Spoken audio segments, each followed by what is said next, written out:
Jemi tani bashkë në transmetim të drejt për drejt, nderuar shikues, në pjesën e dytë të emisionit, por duke përsëritur pjesën e protestës së studentëve në ditën e katërt të protestës tyre, do të ndiqni një intro, një vëzhgim se çfarë ka ndodhur në këto 4 ditë dhe kthehemi në studio.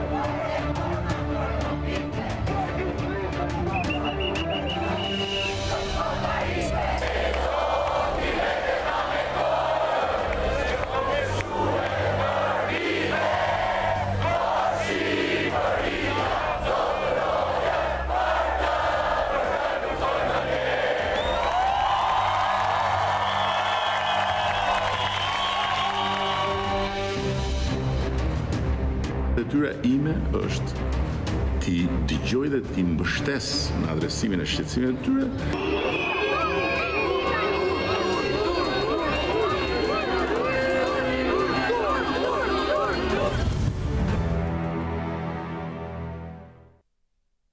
Ishte kjo intro e përgatitur për në këto 4 ditë të protestës. Me mua në studio janë 2 studentë, është Agref Tafaj dhe Skerd Nazifi. Përshëndetje. Përshëndetje. Mirë se erdhët në studio.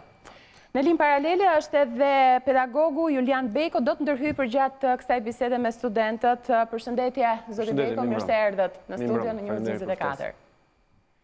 Vjojmë bisedën bashkë, është një protestë e cila sot ka shënuar ditën e katërt, ju keni qëndruar gjatë gjithë kohës aty, madje sot edhe dje ka qenë një protestë prej më shumë se 6 apo 7 orësh, me megafon në duar.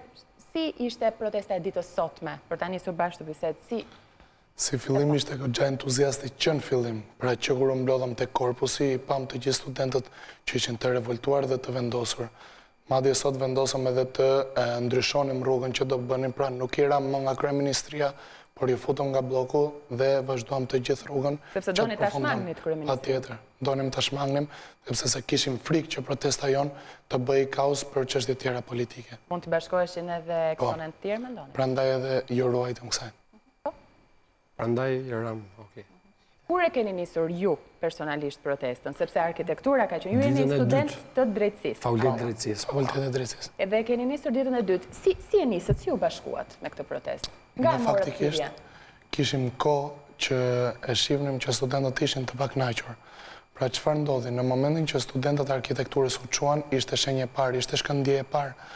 Mbas kësaj, mbas shenjës parë, folëm të gjithë studentët, po flisim me njëri tjetrin çfarë do bëjmë, derisa doli thirrja që nesër përsëri do vijojë protesta.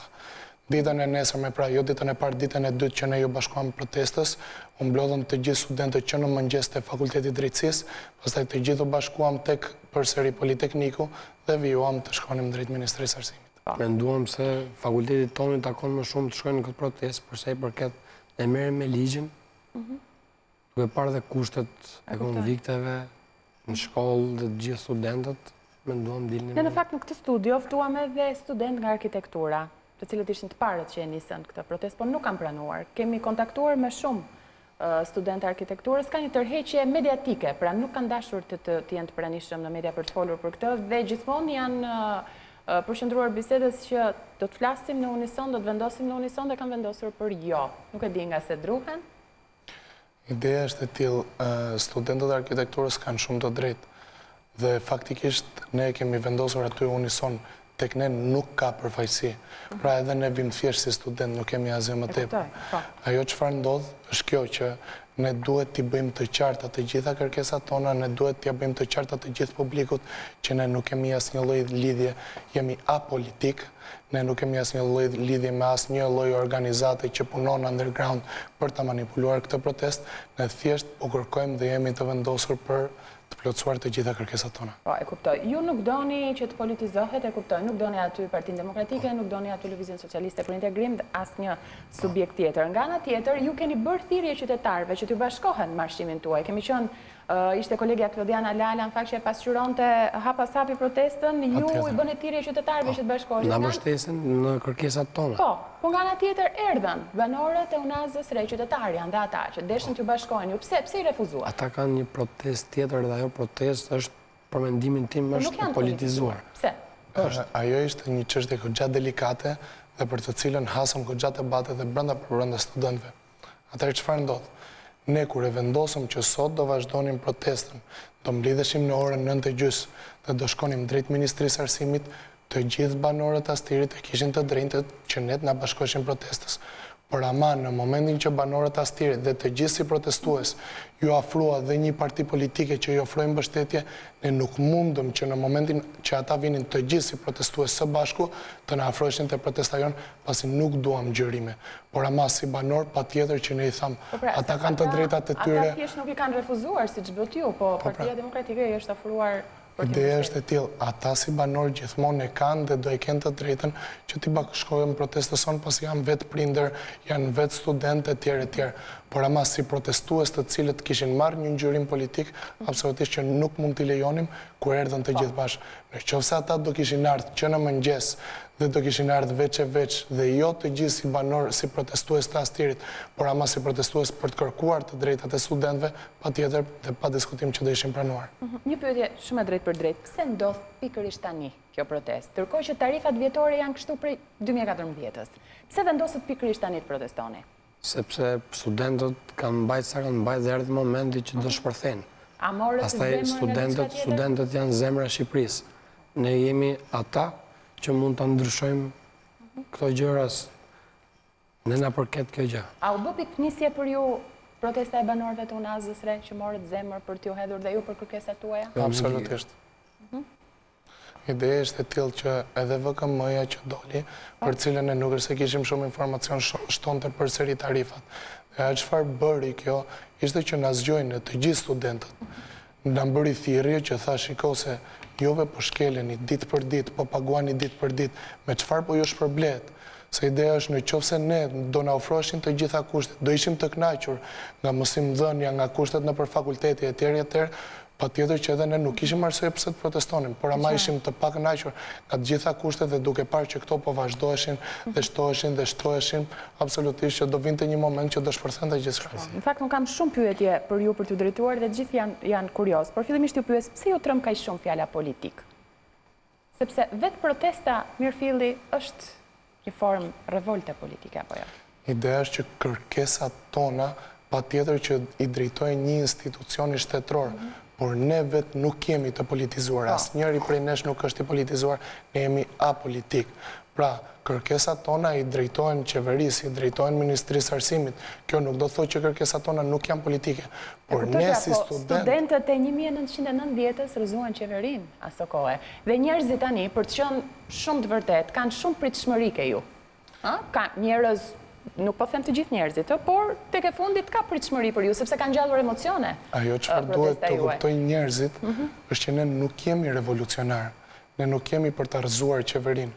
Ajo çfarë ne duam është të na plotësohen kërkesat tona, të gjitha kushtet tona, dhe ne si studentë të kemi një mirëqenie të cilën s'kemi pse ta refuzojmë.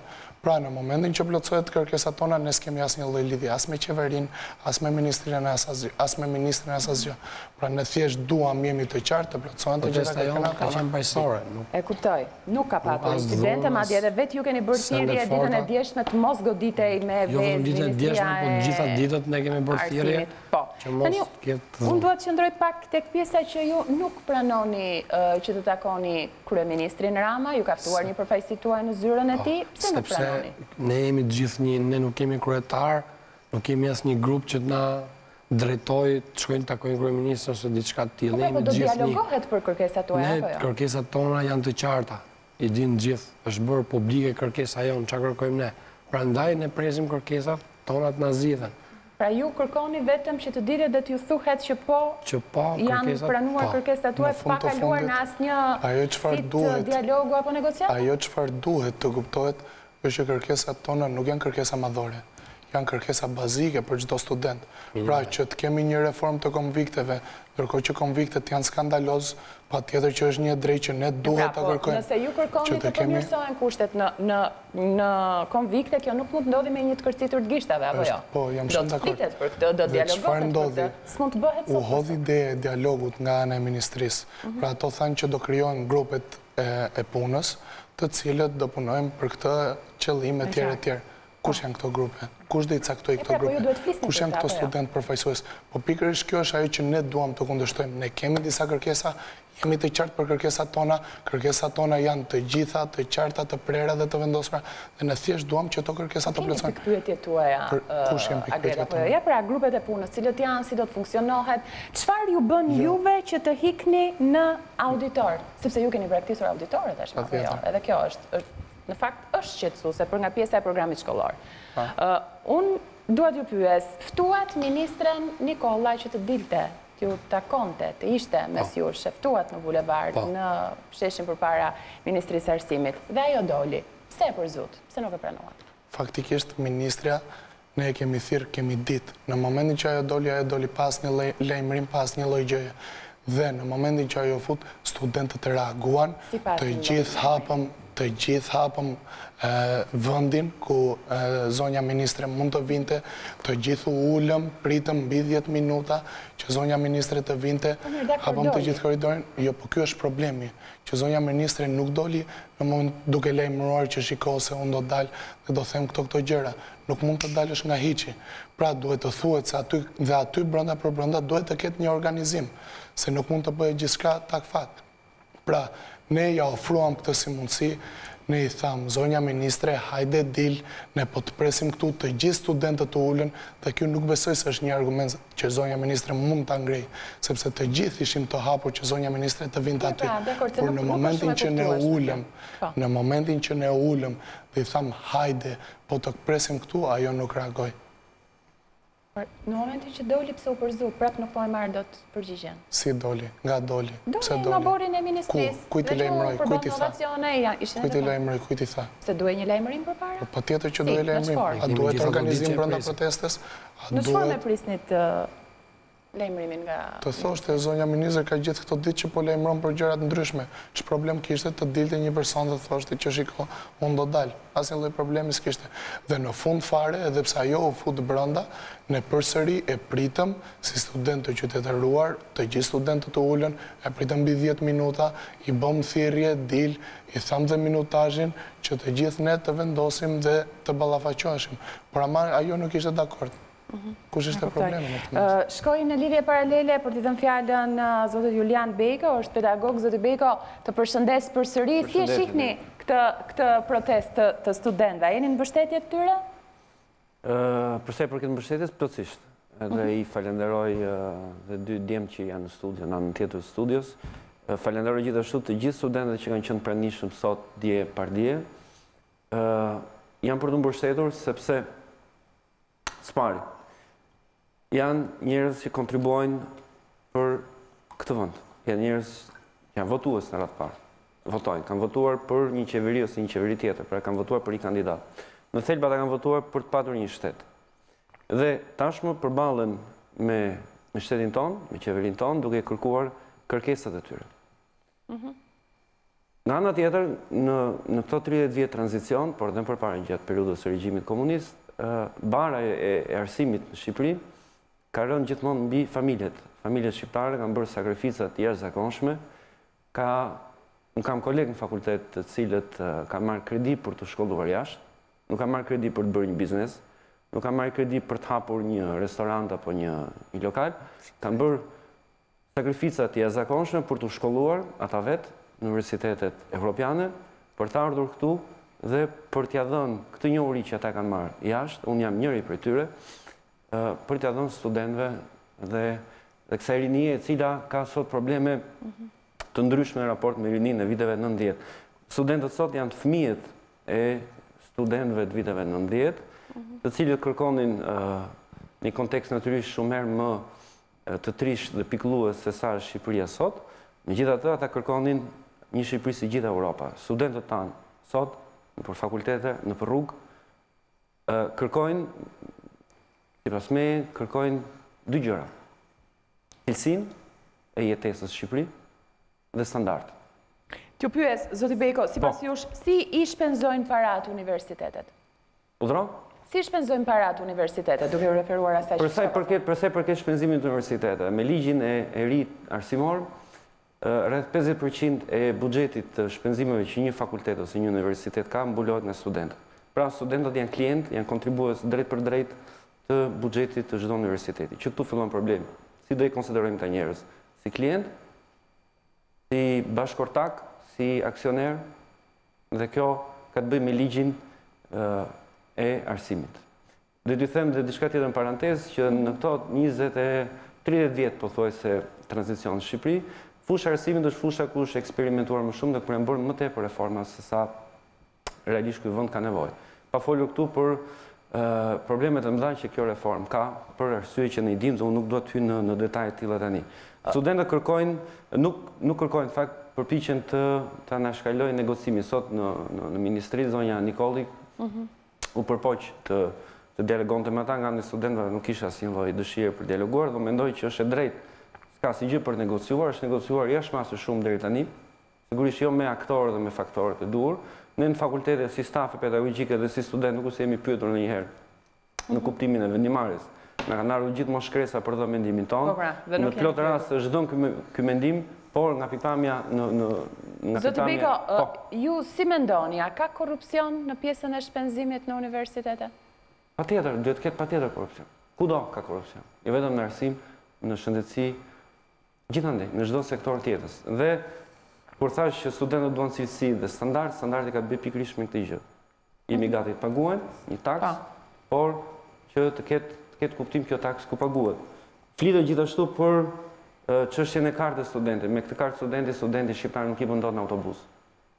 Unë si student kur jam qenë në Francë, kur bëja studimet atje, me kartën e studentit kisha rreth 100 ca vende ku mund të shkoja falas ose me reduktim të masës 40 ose 50%.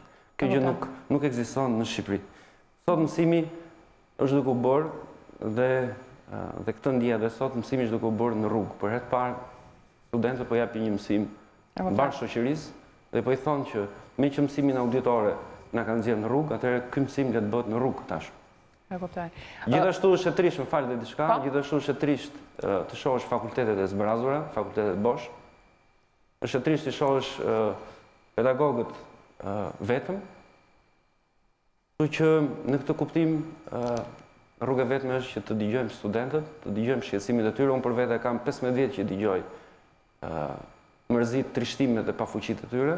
Tashmë ka ardhur koha që mbar shoqëria shqiptare të dëgjojë, familjet e tyre gjithashtu i dëgjojnë dhe t'i mbështesin siç i kanë mbështetur, dhe shteti ynë në tërësi duhet të reflektojë jashtëmasë shumë për gjitha këto që kanë ndodhur në vendin tonë. Zoti Beko, ndjes për një pyetje direkte për ju në kuadrin e pedagogëve, sepse nga studentët ka mjaft akuza për pedagogë, madje ka një listë të tyre që akuzohen për kërkesë të parave, i kërkojnë para studentëve për të marrë provimet. Në pozicionin e pedagogut, si ndjeni kur e dëgjoni këtë? Ndjemi trishtuar që studentët e thonë një gjë të tillë në sheshe, në rrugë. Kjo gjë nuk duhet ndodhte askund, por ky është një fakt tani. Siç ka qenë një fakt gjithë këto vite ku studenti, qytetarin përgjithsisht shqiptar është marrë në përkëmbë, dhe sigurisht që nuk është një gjë mirë që kolegë të mit anë mbanë universiteteve të Shqipërisë të jenë përfshirë në çështje të tilla, por nga ana tjetër është pjesë e kësaj rrëmuje të cilën ne nuk kemi mundur ta zgjidhim dot në këto 30 vite tranzicion. Faleminderit zoti Beko për këtë ndërhyrje në emisionin Kjo Javë në studio paralele. Faleminderit. Ishim me pedagogun Julian Beko, i kthehemi bisedës me studentët. Në fakt shkruajnë në adresën e emisionit Kjo Javë, duke qenë se ju thatë pak më parë, ne nuk kemi punë me politikën, nuk duam ta politizojmë këtë pjesë, kemi kërkesat tona e të tjerë. Shkruan Armando Kalari, përshëndetje, mbështesim studentët, po pse nuk protestojnë edhe për rritje ekonomike, korrupsionin dhe problemet e tjera të shoqërisë shqiptare, që është shumë brapa në çdo lloj aspekti me Bashkimin Evropian ku ne aspirojmë. Ne si student jemi një indicje Pra ne po të regojmë që kemi vullnet, jemi të vendosur dhe duam të ecim para. Por ama gjithçka fillohet nga një bazë, gjithçka fillohet nga diçka një themel. Dhe themeli jon për momentin është marrja e dijeve, thellimi i njohurive dhe ajo çfarë ne duam të bëjmë është të krijojmë një konstrukt të vetes tonë që ne të kontribuojmë për një Shqipëri të mirë dhe shumë herë më të qëndrueshme, do thoya. Dakor. Nesër është pushim për ju apo jo? Nuk ka protest. Keni anoncuar protestën e datës 11? Jo, dhe nesër kemi prapë përsëri. Do të protestoni?